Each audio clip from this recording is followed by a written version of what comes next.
皆さんごきげんよう、上川薫です。今回取り上げる話題はウクライナ情勢。地上波のニュース報道では取り上げてくれない細かなニュースについてもこのチャンネルでは紹介しています。ぜひともチャンネル登録していない方はこの機会にチャンネル登録を、そして私の活動を応援してくれる方はメンバーシップへの加入もよろしくお願いします。それではまずは最初のニュースから見ていきましょう。キーウポストの記事より、ウクライナの500ドルの小型ドローンがロシアの1000万ドル以上のヘリコプターを撃墜。無人兵器部隊の司令官ロバート・マディアル氏によると、ウクライナの小型ドローンがロシアのヘリコプターを破壊したというミル28ヘリコプターは、無人兵器部隊のパイロットが小型ドローンで破壊したと当初テレグラムに書き込み、攻撃の動画を公開した。皆さんにお見せしている動画が公開されたものです。30秒の映像にはドローンが航空機に衝突し爆発を引き起こした後、ヘリコプターが炎上、黒煙を上げて墜落する様子が映っている。しかしロシアの軍事ブロガーらは、撃たれたのはミル28ではなくミル8輸送ヘリコプターであり、パイロットは生き残ったと主張した。ナイトハンターとして知られるミル28は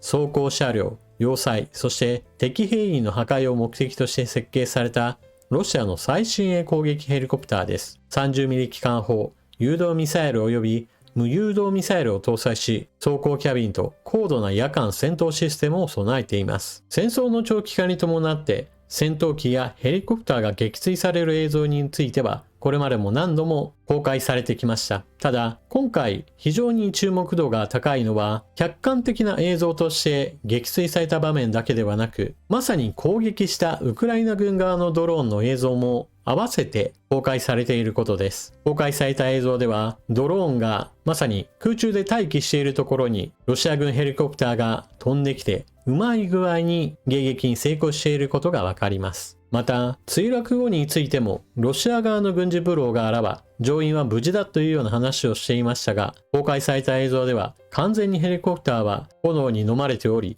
乗員が無事とは全く考えられないような証拠映像が出てきています。ヘリコプターの速度からすると、後から追いかけて小型ドローンがヘリコプターを撃墜するというのは難しいです。しかしヘリコプターがあっちから飛んでくるぞという具合にして、ある程度の情報をもとにして待ち構える形であれば、小型ドローンでもヘリコプターを撃墜することができます。一般的にヘリコプターは地上を走っている軍用車両よりも装甲化されていない分防御力は低いです。ですから爆発物がぶつかったというのはヘリコプターにとっては致命的なダメージになるわけです。また費用対効果という面においても今回の攻撃成功は非常に見るべきポイントがあります。おおむね小型ドローンの価格が10万円前後なのに対して、軍用のヘリコプターの場合だと1億円を超えるものも非常にたくさんあります。そして今回のような映像が公開されることにより、ヘリコプターが前線で活用されることそれ自体が控えられるといったことも戦力低下につながります。ドローンは決して万能なものではありません。しかし力を施してくる相手に対して待ち受けるための兵器としては非常に優秀で使い勝手があり、ウクライナ軍の戦法、そして兵器開発には注目することが必要なわけです。続いて継続的に行われているウクライナ軍のロシアの戦略資源に対する攻撃。こちらの映像はキュビシェフ製油所に対する攻撃で、施設から数多くの火の手が上がっている様子が住民が撮影して公開しています。こういった攻撃が続くことにより、ロシア国内における燃料価格が徐々に上がるという問題とともに、地方部において燃料不足も慢性化しています。こちらの映像はクリミア半島における状況で、給油制限が行われているガソリンスタンドと、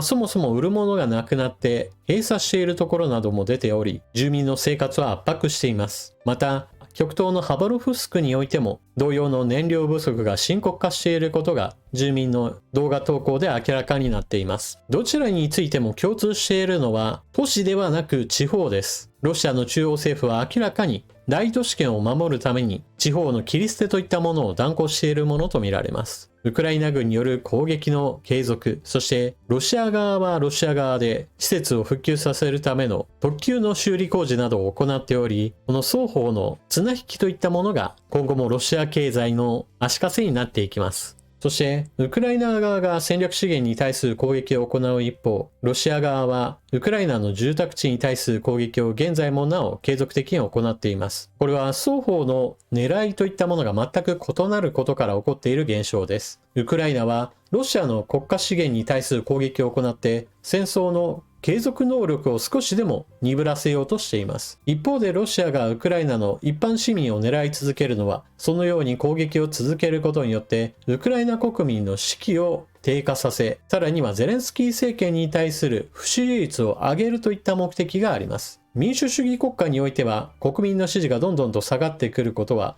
政府への信任の低下、そして戦争の継続に重大な支障をもたらすというのがロシア側の考え方でしょう。そして民主主義国家におけるロシアの世論誘導攻撃といったものは様々な国に対して行われています。その影響が最も大きく出ているのは東ヨーロッパ諸国。先日行われたモルドバにおける選挙においても、ロシアの影響力がどこまで広がってしまうか懸念されていました。しかし選挙結果では、ロシアの影響力はある程度抑え込むことができました。ロイター通信より、モルドバ議会選挙、EU 加盟推進の与党が過半数獲得。東ヨーロッパの旧ソ連構成国モルドバで定数101の議会選挙が行われ、親欧州連合の与党、行動党連帯がロシア寄りの野党連合、愛国者ブロックに圧勝した。EU に加盟し、ロシアの影響から脱却することを目指す与党の取り組みが支持された。選挙管理委員会によると、ほぼ全ての票が開票され、行動党連帯の得票率は 50.2% と、愛国者ブロックの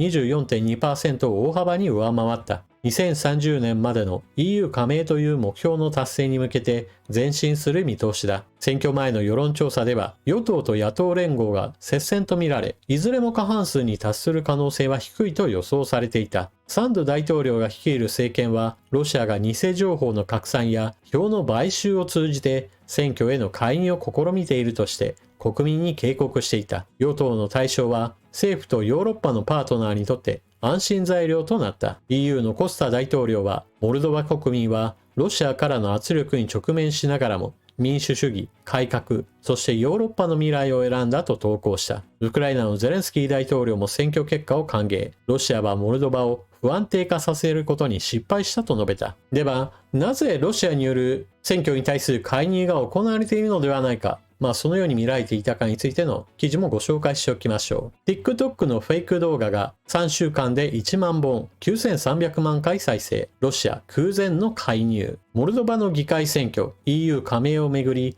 影響工作を含むロシアからの攻勢にさらされてきたモルドバの緊張は選挙本番に向けて急上昇していた。1億ユーロ規模という資金投入、国外からの情報操作、選挙インフラへのサイバー攻撃などのハイブリッド介入、これらの選挙介入に対して親欧米路線の大統領サンドゥ氏は国民に警戒を呼びかけてきた。モルドバを舞台に展開された生成 AI によるソーシャルメディア氾濫戦略などの偽情報キャンペーンの革命とは。9月1日から23日にかけて、モルドバ共和国で調査対象となったネットワークは、TikTok のプラットフォーム上で9882本の動画を生成し、累計9310万回の再生回数を記録した。これは膨大な量のコンテンツの氾濫を意味する。拡散された回数は20万4000件超、いいねは150万件超に上る。人口わずか230万人の国で、これらの数字はプロパガンダ組織がフル稼働し、モルドバ国民のデジタル空間を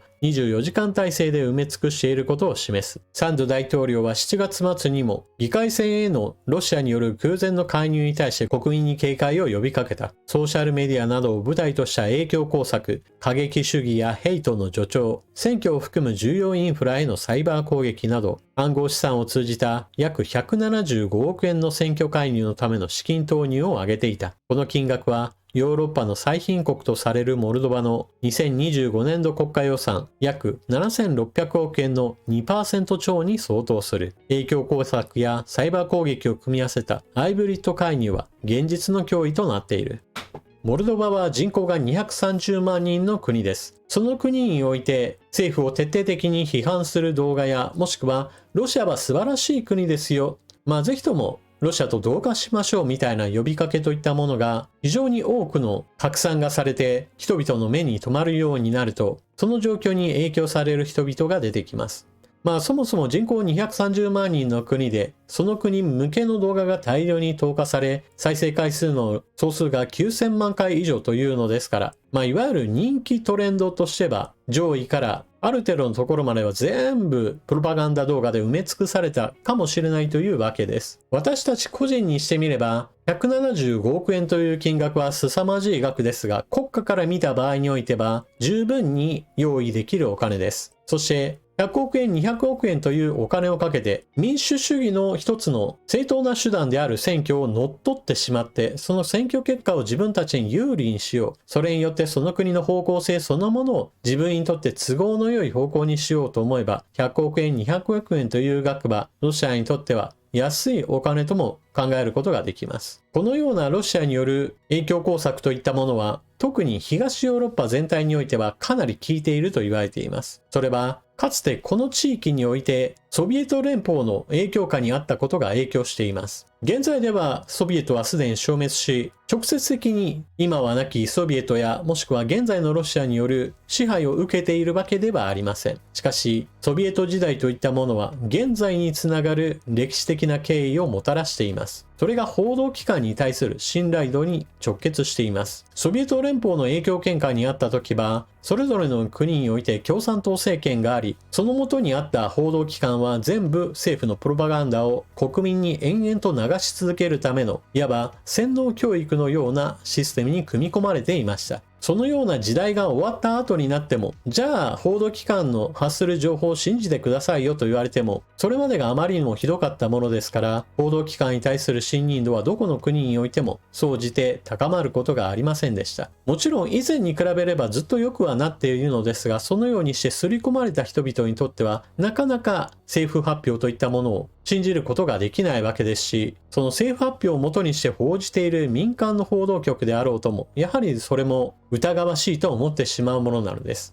ただしそこにつけ込んでくるというのが、インターネットにおけるもっと不確かな情報発信を目にしてそれを信じてしまうという、ちょっと矛盾した構造が発生してしまいます。人間はより多く目にするものに対して親近感を覚え、その情報について毒されていくという面があります。特にあっちを見てもこっちを見てもみんなある情報発信について賛同している様子を見ると、本当にその情報が正しいかどうかではなく、みんなきっとこの話題について賛同しているからきっと正しいのかもというような形で、自分自身の考え方もどうしても影響を受けてしまうのです。ですから大量の動画投稿でインターネット空間を支配するということは、それに伴ってある特定の方向にみんなの意見を集約させようという力が生まれてしまうのです。小さな国であればそのような情報の工作が蔓延してしまうと非常に危険な状態になるわけです。ですから今回モルドバにおいてはロシアの影響力が絶大に出てしまうかもしれないと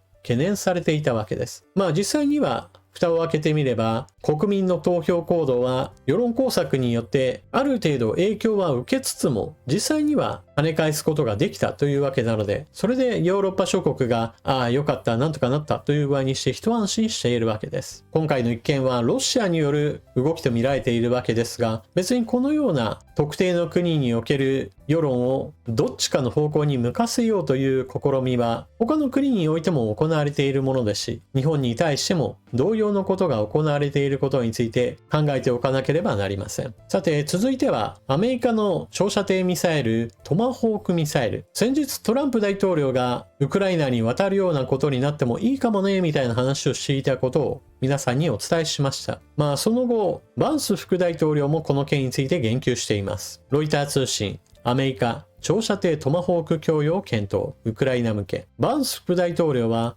長射程の巡航ミサイルトマホークの入手を求めるウクライナの要請を検討していると明らかにした。ゼレンスキー大統領はアメリカに対し、ヨーロッパ諸国にトマホークを売却するよう要請している。ヨーロッパ諸国はアメリカから購入した上でウクライナに提供する。バン氏は FOX ニュースの番組でトランプ大統領が最終決定するとした上で、我々は確かにヨーロッパからのいくつかの要請を検討していると述べた。アメリカによるウクライナ支援というような話にはなっていますが、実質的にはヨーロッパがウクライナを支援するのにアメリカ製の兵器を買うというような話に過ぎません。トランプ大統領はあくまでも武器販売屋になりますよ。売った先の国がウクライナに供与するのは構いませんよというような形で話を考えています。ただし、バイデン政権で供与されていたハイマースやエイタクムスよりもずっと射程距離が長いものですから、一応ロシアに気遣って購入を打診されたからすぐ販売しますよとは言わず、一応ちらちらとプーチン大統領の顔色を伺いながらの動きとなっています。プーチン大統領が嫌だなという風な顔をすれば、トランプ大統領はやめとこうというふうにすぐに考えを示すはずです。というわけで今回の動画はここまで。最後までご視聴いただきありがとうございました。チャンネル登録していない方はぜひともこの機会にチャンネル登録よろしくお願いします。そして動画を見終わったら評価ボタンのクリックとあなたの感想、コメントをよろしくお願いします。それでは次の動画でまたお目にかかりましょう。またね。